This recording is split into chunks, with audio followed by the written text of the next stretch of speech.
자으로 인사하겠습니다. 은혜 받읍시다. 하나님의 은혜가 오늘 이 시간 우리와 함께 하기를 주의 이름으로 축복합니다. 벌써 한 해가 기울고 있습니다. 이 즈음에 우리가 해야 할 여러 가지 일들 중에 하나가 나는 얼마나 하나님 앞에서 사명을 제대로 감당했는지를 되돌아보는 것입니다. 그래서 2025년엔 2024년보다 더 나은 모습으로 사명을 감당하는 삶을 살기로 결단하고 그렇게 살아가야 하는 겁니다. 오늘 본문 말씀은 하나님께서 우리에게 맡기신 사명이 무엇인지를 깊이 생각하게 만들어 줍니다. 물론 디모데후서는 목회 서신입니다. 바울이 목회자 디모데에게 보낸 개인적인 편지이지만 디모데 개인에게만 해당되는 말씀이 아니라 모든 그리스도인들에게 적용되는 진리를 담고 있습니다. 그래서 개인 편지가 신약 성경에 포함된 겁니다.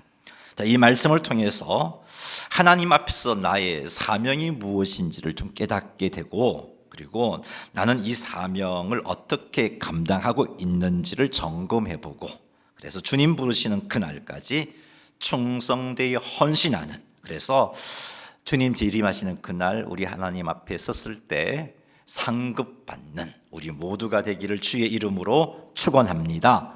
1절과 2절 말씀 같이 한번 읽어보겠습니다. 하나님 앞과 살아있는 자와 죽은 자를 심판하실 그리스도 예수 앞에서 그가 나타나실 것과 그의 나라를 두고 엄히 명하노니 너는 말씀을 전파하라. 때를 얻든지 못 얻든지 항상 힘쓰라. 범사의 오래 참음과 가르침으로 경책하며 경계하며 권하라. 아멘.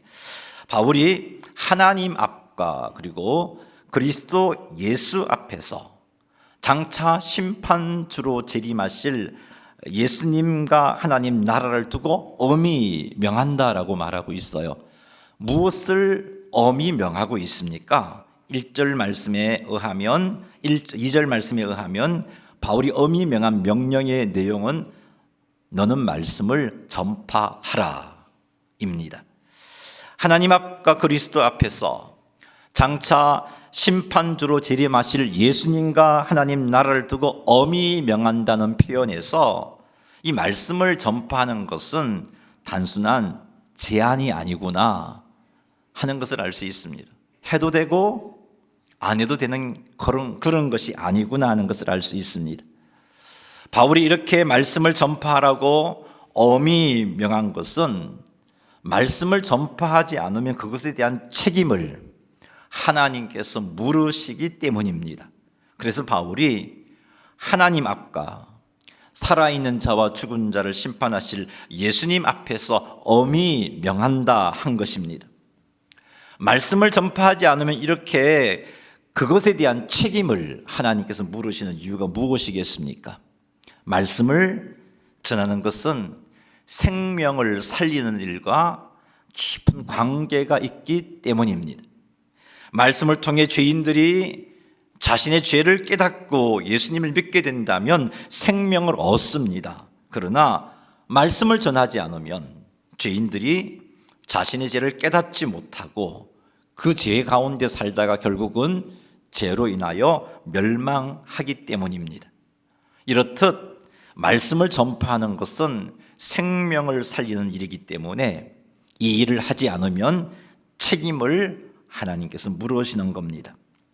자, 이렇게 볼 때 바울이 디모데에게 말씀을 전파하라고 한 것은 설교하라는 의미보다는 복음을 전하라는 의미가 더 분명하다는 것을 우리는 알 수 있습니다. 설교는 누구에게 합니까? 이미 구원받은 성도들의 신앙의 성숙을 위하여 말씀을 전하는 것이 설교입니다. 그러나 복음을 전하는 것은 죄로 죽은 자들에게 복음을 통해서 생명을 얻게 하는 것입니다. 따라서 바울이 디모데에게 말씀을 전파하라고 한 것은 복음을 전하라, 복음을 전파하라 그런 내용임을 알 수 있습니다.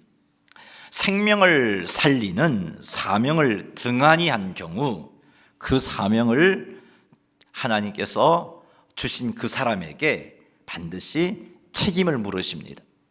에스겔서 3장 18절 19절 말씀 읽어보겠습니다. 가령 내가 악인에게 말하기를 너는 꼭 죽으리라 할 때에 내가 깨우치지 아니하거나 말로 악인에게 알려서 그의 악한 길을 떠나 생명을 구원하게 하지 아니하면 그 악인은 그의 죄악 중에서 죽으려니와 내가 그의 핏값을 내 손에서 찾을 것이고 내가 악인을 깨우치되 그가 그의 악한 마음과 악한 행위에서 돌이키지 아니하면 그는 그의 죄악 중에서 죽으려니와 너는 내 생명을 보존하리라. 아멘. 자, 이 말씀은 하나님께서 에스겔 선지자에게 주신 말씀입니다. 에스겔이 하나님을 떠나 죄로 죽은 자들에게 말하여 깨우치는 일을 하지 아니하면은 그 악인들은 자신의 죄 중에 죽을 것이고, 뿐만 아니라 하나님께서는 에스겔에게, 사명을 준 에스겔에게 그 핏값을 찾으시겠다라고 말씀하고 계십니다. 하지만 에스겔이 악인들에게 하나님의 말씀을 전해 깨우침에도 불구하고 악인들이 돌이키지 않는다면 그 악인들은 그들의 죄악 때문에 죽을 것이지만 에스겔의 생명은 보존될 것이다 라고 하나님이 말씀하고 계십니다. 보십시오.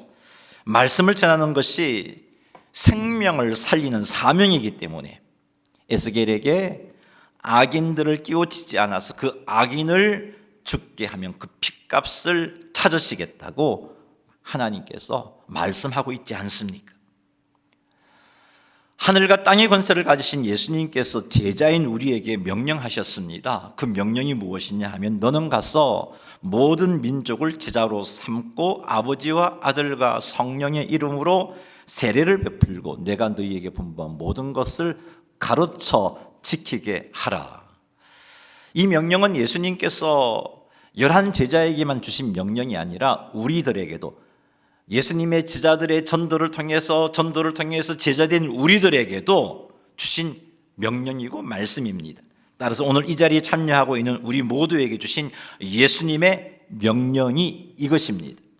우리는 이 명령을 받아서 순종하고 감당해야 합니다. 이것이 우리의 사명입니다. 기억하십시오.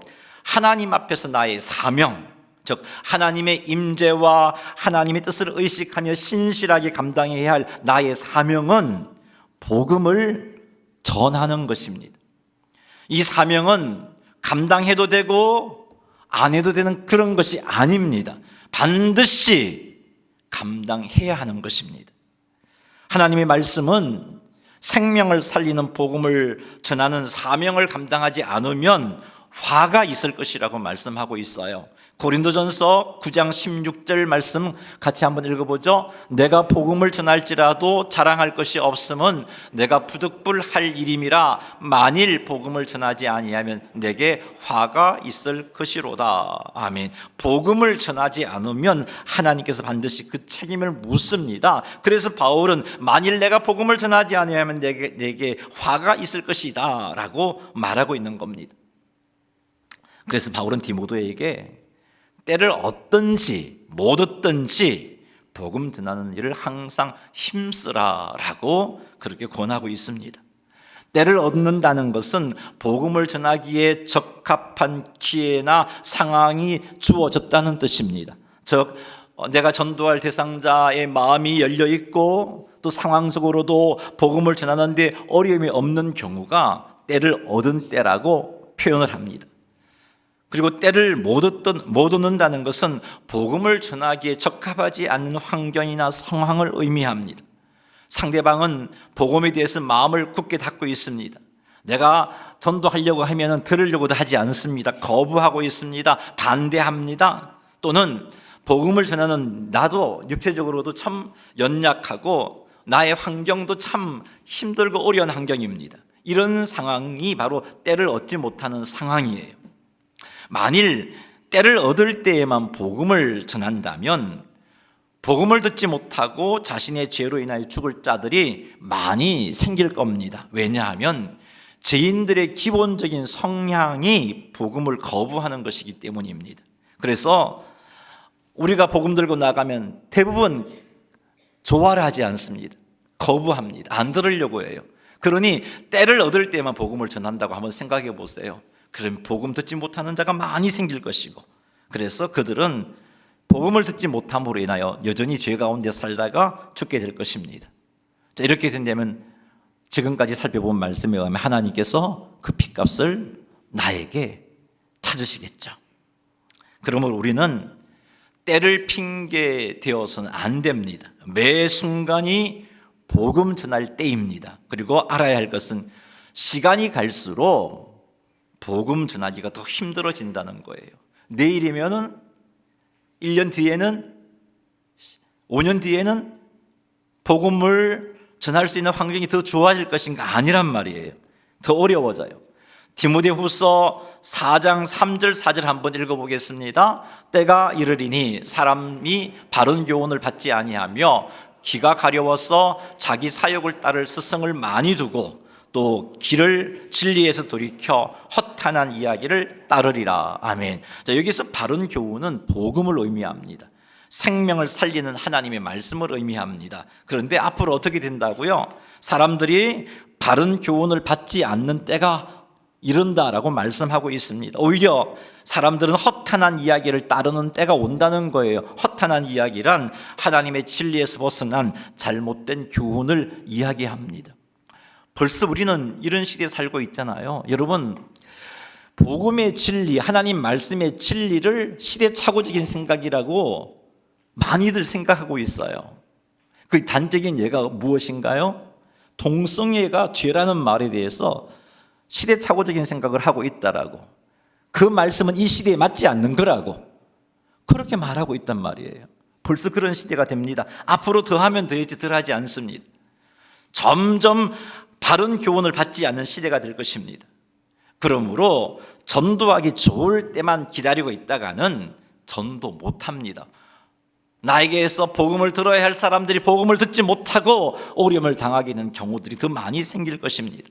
사람들이 바른 교훈을 받지 아니하고 허탄한 이야기를 따르는 그런 시대가 더 강하게 우리들에게 도전을 줄 것이기 때문입니다. 그러므로 우리는 더욱 힘을 다하여 때를 가리지 말고 복음을 전해야 하는 것입니다.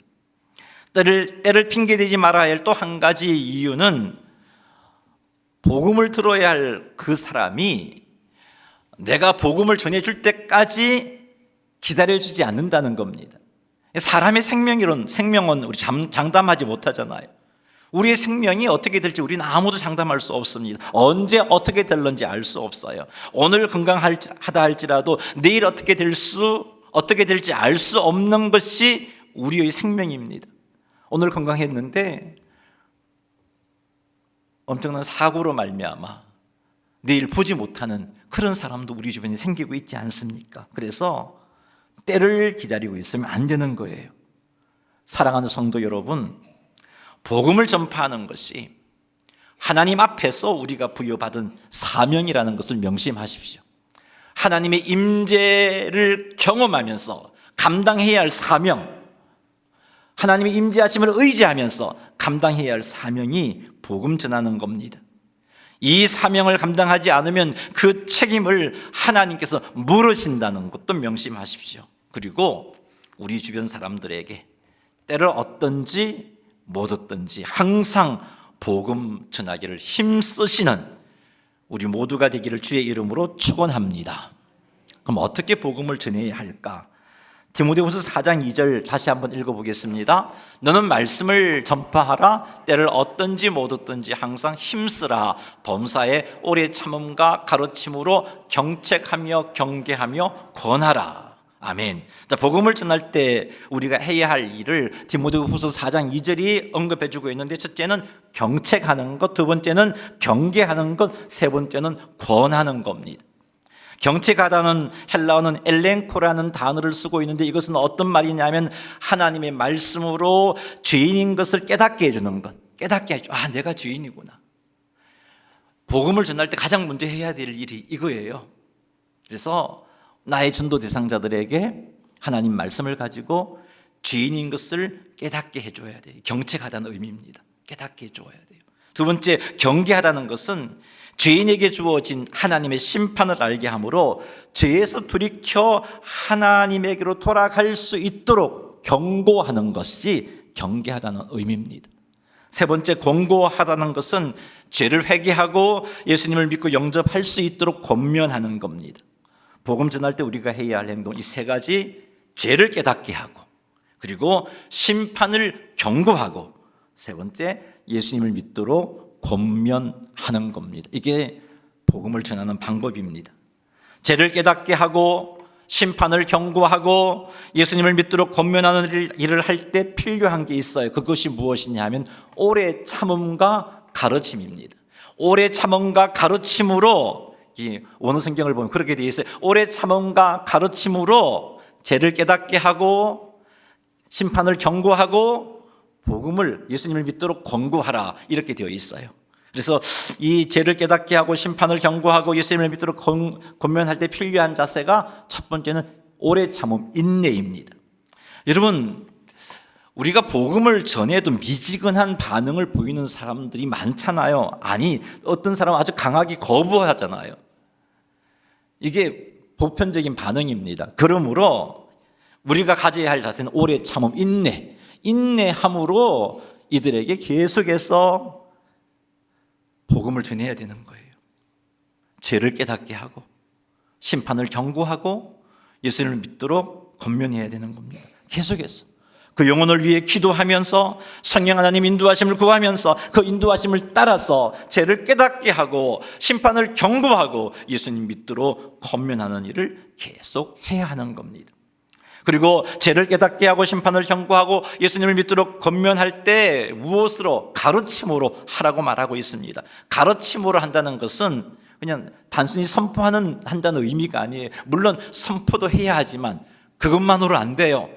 깊이 있는 인간관계 속에서 가르쳐야 돼요. 무엇을 가르쳐야 할까요? 죄인인 것을 가르쳐야 돼요. 하나님의 심판을 가르쳐야 돼요. 복음의 내용을 가르쳐야 돼요. 이것이 전도하는 방법입니다. 가르칠 수 있는 방법은 다양하게 나타날 수 있는데, 복음이 잘 정리된 전도지를 전달하는 것도 가르치는 방법 중에 하나예요. 같이 한번 읽어보는 것도 괜찮습니다. 아니면 셀 모임의 전도 대상자를 초청해서 그 셀 모임에서 셀 리더가 복음을 전하는 것. 내년부터는 제가 셀 모임에 전도 대상자가 왔을 때 복음을 전할 수 있는 교재를 만들어서 셀 리더들에게 드리겠어요. 그러니까 우리가 늘 해나가던 그것과 상관없이 전도 대상자가 왔으면 복음을 가르칠 수 있기를 바랍니다. 때로는 영혼 추수일에 나의 전도 대상자를 초청해서 복음을 듣게 하는 것으로도 복음을 가르칠 수 있습니다.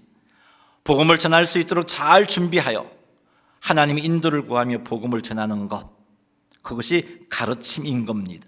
우리는 이렇게 복음을 전해야 한다라고 말씀하고 있습니다. 오래 참음과 가르침으로 죄를 깨닫게 하고 심판을 경고하고 예수님 믿도록 권하는 게 복음 전하는 겁니다. 사랑하는 성도 여러분, 복음 전하는 것이 하나님 앞에 나의 사명입니다. 즉 하나님의 임재와 하나님의 뜻을 의식하면서 신실하게 감당해야 할 나의 사명이 복음 전하는 겁니다. 여러분, 2024년 이 사명을 어떻게 감당하셨습니까? 여러분 주변 사람들에게 얼마나 복음을 전하려고 애쓰셨습니까? 복음을 전하는 것이 하나님께서 우리에게 주신 사명임에도 불구하고 전하지 못하는 이유가 무엇일까요? 복음을 나누는 것이 어색하게 느껴지기 때문일까요? 거절에 대한 두려움 때문인가요? 거절과 비판에 대한 두려움 때문에 복음을 전하는 사명을 감당하지 못하는 성도들이 많습니다. 그런데 여러분, 복음과 거절과 비판은 뗄 수 없는 관계예요. 예수님도 복음을 전하면서 거절당하시고 비판받았어요. 예수님의 제자들도 마찬가지고 사도 바울도 마찬가지였어요.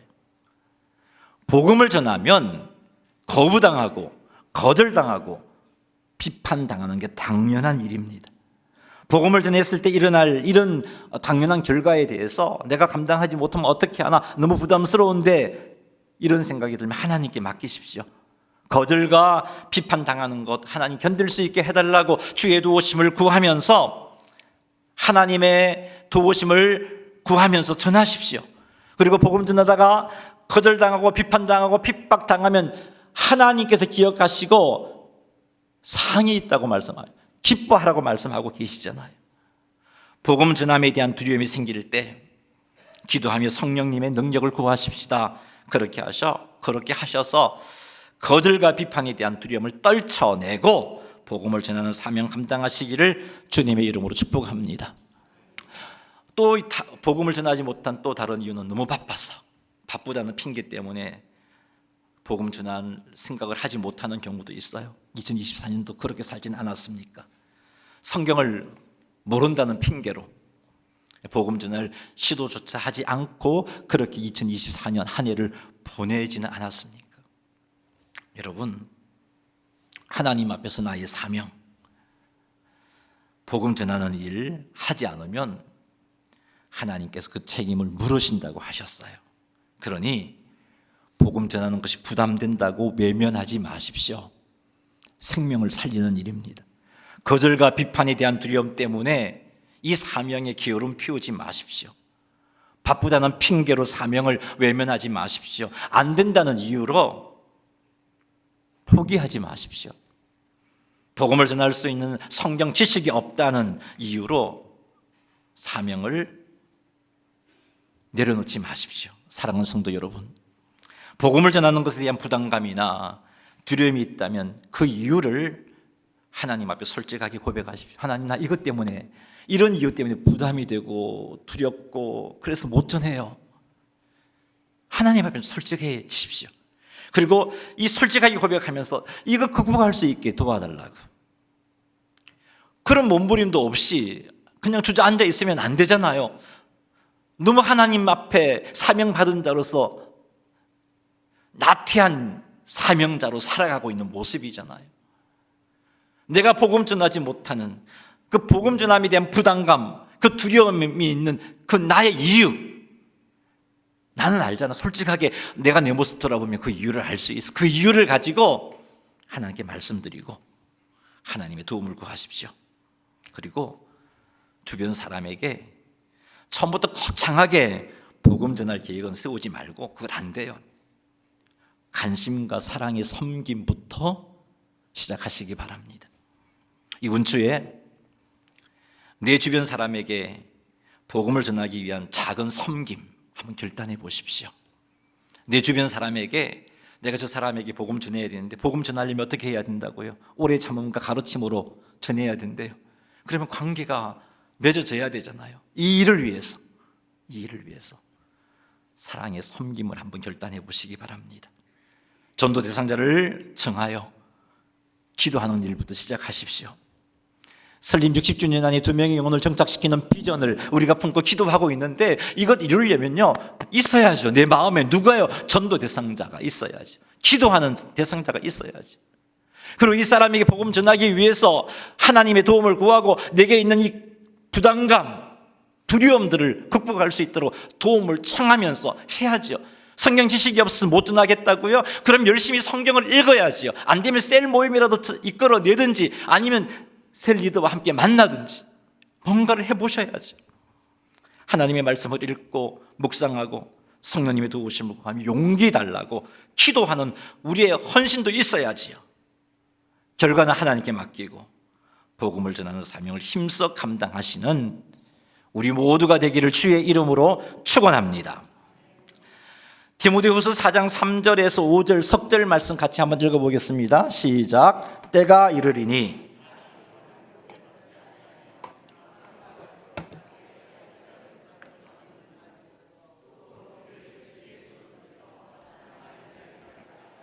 그러나 너는 모든 일에 신중하여 고난을 받으며 전도자의 일을 하며 내 직무를 다하라. 아멘. 3절과 4절은 바울이 무엇을 말하고 있냐면 복음 전하기가 앞으로 더 어려워진다. 지금 바울이 그 말을 하고 있는 거예요. 그래요, 여러분. 지금보다 더 어려워집니다. 지금보다 더 많은 거절을 당할 것이고 지금보다 더 많은 강도 높은 비난도 받을 것이고 비판도 받을 거예요. 복음 때문에 예수님처럼, 예수님의 제자들처럼, 바울처럼 고난과 핍박을 당할 때가 옵니다.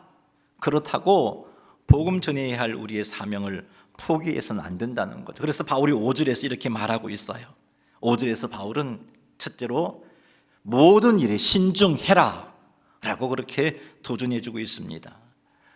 이 신중하라는 헬라어 네포라는 단어인데요, 정신 차려라 이런 뜻이에요. 정신 차려라. 두려움에 쌓이지 말고 정신 차려라. 환경 보고 두려워하지 말고 정신 차려라. 그리고 하나님의 뜻을 따라 행동해라. 모든 영역에서 정신 차려서 두려운 감정에 삼총 당하지 말고 하나님의 뜻을 따라 행동해라. 이런 의미가 신중하라, 네포라는 단어가 가지고 있는 의미입니다. 힘들어지니까, 앞으로 더 힘들어지니까 디모데야 정신 차려. 두려움에 묶이지 말고 하나님의 뜻을 붙잡고 한 걸음씩 한 걸음씩 나아가. 이런 의미예요. 정신 차려라. 두 번째, 고난을 받으라. 우리 개역개정은 막 연결되어 있는데 사실은 이 원어 성경을 보면 4가지 명령이에요. 하나는 네포, 정신 차려라. 두 번째, 고난 받으라, 명령이에요. 복음 전하는 일에는 필연적으로 고난과 어려움이 따라옵니다. 그러므로 바울은 디모데에게, 바울은 제자인 우리들에게 이 사명을 받으려면, 이 사명을 감당하려면 고난 받아야 되는 거예요. 고난 받아야 되는 거예요. 고난을 외면하면, 고난을 두려워하면 우리 사명 못 감당합니다. 그리고는 주님 앞에 섰을 때 책망 들을 거예요. 정신 차려라. 세 번째는 바울이 전도자의 일을 해라. 상황이 더 어려워지지만, 계속해서 더 어려워질 거지만 디모데야 전도자의 일을 해라. 지금 바울이 이 맥락에서 볼 때 앞에 말씀을 전파하라는 게 목회자에게 설교하라는 말이 아니구나 하는 걸 더 분명하게 알 수 있죠. 전도자의 일을 해라. 네 번째, 내 직무를 다하라. 셋째와 네 번째 명령은 아무리 환경이 어려워져도 복음 전하는 너의 사명, 그 사명을 반드시 감당하라고 강조한 거죠. 전도자의 일을 해라, 직무를 다하라. 두 번 반복해서 명령하고 있는 겁니다. 사랑하는 성도 여러분, 그러니 너무 힘들다고, 어렵다고, 고난이 따른다고 외면하지 마세요. 무엇을? 하나님 앞에서 나에게 주어진 그 사명, 복음 전하는 사명 외면하지 마세요. 어려움과 고난으로 인해 두려움에 빠지지 말고 정신 차려서 하나님의 뜻을 따라 복음 전하십시다. 복음을 위한 고난을 기꺼이 받으십시다. 상급이 있어요. 그 고난에 대해서, 복음 때문에 고난을 받으면 하나님이 그 고난에 대해서 분명히 상 주십니다. 이렇게 하여 끝까지 전도자의 일을 하고 직무를 다하시는 성도님들이 다 되시기를 주님의 이름으로 축복합니다. 바울은 이렇게 하나님 앞에서 사명을 감당했습니다. 디모데에게 지금 디모데후서를 쓰고 있는 그 시점이 바울이 순교를 앞두고 있는 시점이에요. 바울도 알았어요. 내가 이제 죽을 날이 임박했구나. 병들어 죽는 게 아니고 순교하는 거예요. 바울은 지금도 복음 전하다가 그것 때문에 고난 받고 있잖아요. 옥에 갇혀 있어요. 지금도. 이 디모데후서를 쓰고 있는 지금도. 그 상황 가운데 바울은 자신의 죽음을 직감했는데 디모데후서 4장 6절 한번 읽어보겠습니다. 전제와 같이 내가 벌써 부어지고 나의 떠날 시각이 가까웠도다. 아멘. 여기 전제와 같이 그렇게 표현하고 있는데, 전제는 곡식 제사나 번제를 드릴 때 그 제사를 마무리하는 시점에서 쏟아붓는 포도주, 쏟아붓는 기름, 그 의식을 가리켜서 전제라고 말해요. 그래서 전제는 제사의 마지막, 제사의 완성을 의미해요. 바울은 자신의 삶 전체를 하나님께 제사 드리는 것으로 보았습니다. 사명 감당하는 이 바울의 삶 전체를 하나님께 제사 드리는 것으로 바울은 인식하고 있었고, 이제 순교가 다가왔으니까 전제와 같이 내가 지금 부어지고 있구나, 이제 곧 끝이 나겠구나, 나의 삶의 제사가 완성되겠구나, 그런 것을 알고서 지금 이 표현하고 있는 거예요. 전제와 같이 내가 벌써 부어지고 나의 떠날 시각이 가까웠도다. 죽음이 임박한 시점에서 바울은 7절과 같이 말합니다. 7절 한번 읽어보죠. 나는 선한 싸움을 싸우고 나의 달려갈 길을 마치고 믿음을 지켰으니. 아멘. 이제 전제와 같이 부어지고 있는 시점, 이제 주님 앞에 쓸 시점이 다가왔는데 돌아보면서 디모데에게 말합니다. 나는 지금까지 하나님의 구원의 은혜를 입은 이르러 지금까지 선한 싸움을 싸웠다라고 말하고 있습니다. 이게 선한 싸움을 싸웠다는 것은 복음을 위해 싸운 영적 전투를 의미합니다. 나 이렇게 살았다, 디모데야. 두 번째, 나의 달려갈 길을 마쳤다라고 말합니다. 하나님 앞에서 받은 바울의 사명, 복음 전하는 사명을 마쳤다라고 말하고 있어요. 그리고 마지막으로 믿음을 지켰다라고 말합니다. 수많은 박해도 있었고 고난도 있었지만 내 동족들이 나를 너무너무 괴롭혔지만 그럼에도 불구하고 끝까지 믿음을 포기하지 않았다고 말하고 있습니다. 이렇게 하나님께로부터 받은 사명을 끝까지 완수했고 믿음을 지켰기 때문에 의의 면류관을 의로우신 재판관 되신 예수님께서 자기에게 주실 것이다 라고 바울은 확신하고 있어요. 8절 한번 읽어보겠습니다. 이제후로는 나를 위하여 의의 면류관이 예비되었으므로 주 곧 의로우신 재판장이 그날에 내게 주실 것이며 내게만 아니라 주의 나타나심을 사모하는 모든 자에게도니라. 아멘. 바울이 이런 말을 하고 있다는 것은 디모데에게도 너도 디모데야, 나처럼 하나님께로부터 부여받은 너의 사명을 잘 감당하고 끝까지 믿음을 지켜서 의의 면류관 받는 자가 되라, 그런 말을 하고 있는 거예요. 여기서 말하는 의의 면류관은 하나님께서 승리자에게 주시는 상급입니다. 첫 번째는요, 믿음을 끝까지 지킨 자에게 주시는 구원의 완성을 의미해요. 두 번째는 사명을 완수한 승리자에게 주시는 영광의 상을 의미합니다. 디모데에게도 이런 의의 면류관을 사모하는 마음을 가지고 한평생 그렇게 살아갔으면 좋겠다는 것이 바울의 마음이었어요. 그래서 디모데에게 너의 사명을 끝까지 감당하라고, 말씀을 전파하라, 때를 얻든지 못 얻든지 항상 전파하라, 두려워하지 말고 고난을 받아라, 정신 차리고 전도자의 일을 그리고 내 책무를 담당하라고 그렇게 강하게 도전해주고 있습니다.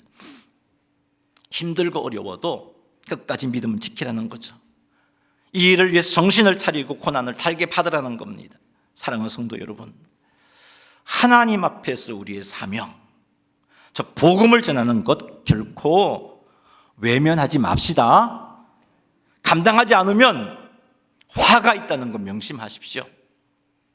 힘들고 어려워도 정신 차리고 신중하라, 정신 차리고 고난을 달게 받음으로 사명 감당하시기 바랍니다. 그리고 끝까지 믿음 지키십시다. 그리하여 우리 주님 다시 오실 때 기쁨으로 주님을 맞이하며 의의 면류관을 받게 되기를 주님의 이름으로 축원합니다. 하나님 앞에서 나의 사명을 등한히 하고 외면했던 것, 우리 이 시간 회개하십시다. 오늘부터 복음을 전하는 사명을 다시 시작하기로 결단하십시다. 처음부터 엄청나게 큰 거 생각하지 마세요. 못해요. 우선 전도할 대상자를 마음에 품으십시오. 그리고 날마다 그 영혼 구원을 위해서 기도하십시오. 그리고는 이제 만날 기회를 의도적으로 만드세요. 그리고는 사랑으로 섬기십시다. 그리고 오래 참음과 가르침으로 죄를 깨닫게 하고 제가 가져오는 심각한 결과를 경고하고 예수님을 믿도록 권면하십시다. 이 일에 필요한 자세가 오래 참음이에요. 그리고 인내함으로 특별히 믿지 않는 내 가족들 기도해야 되겠죠. 날마다 기도합시다. 여러분이 사랑하는 여러분의 가족들, 사랑하는 아들과 딸들, 배우자들, 부모 형제들 날마다 기도하십시다. 그리고 의도적으로 좀 만나세요. 명절 때만 만나지 말고 자녀들이라면 수시로 그런 기회들을 만드세요. 이렇게 하여 우리 모두가 우리 주님 다시 오실 때 예수님으로부터 칭찬 듣고 의의 면류관을 받게 되기를 주님의 이름으로 축원합니다. 우리 찬양 하나 하겠습니다. 주님 다시 오실 때까지 찬양 한번 부르고 기도하겠습니다.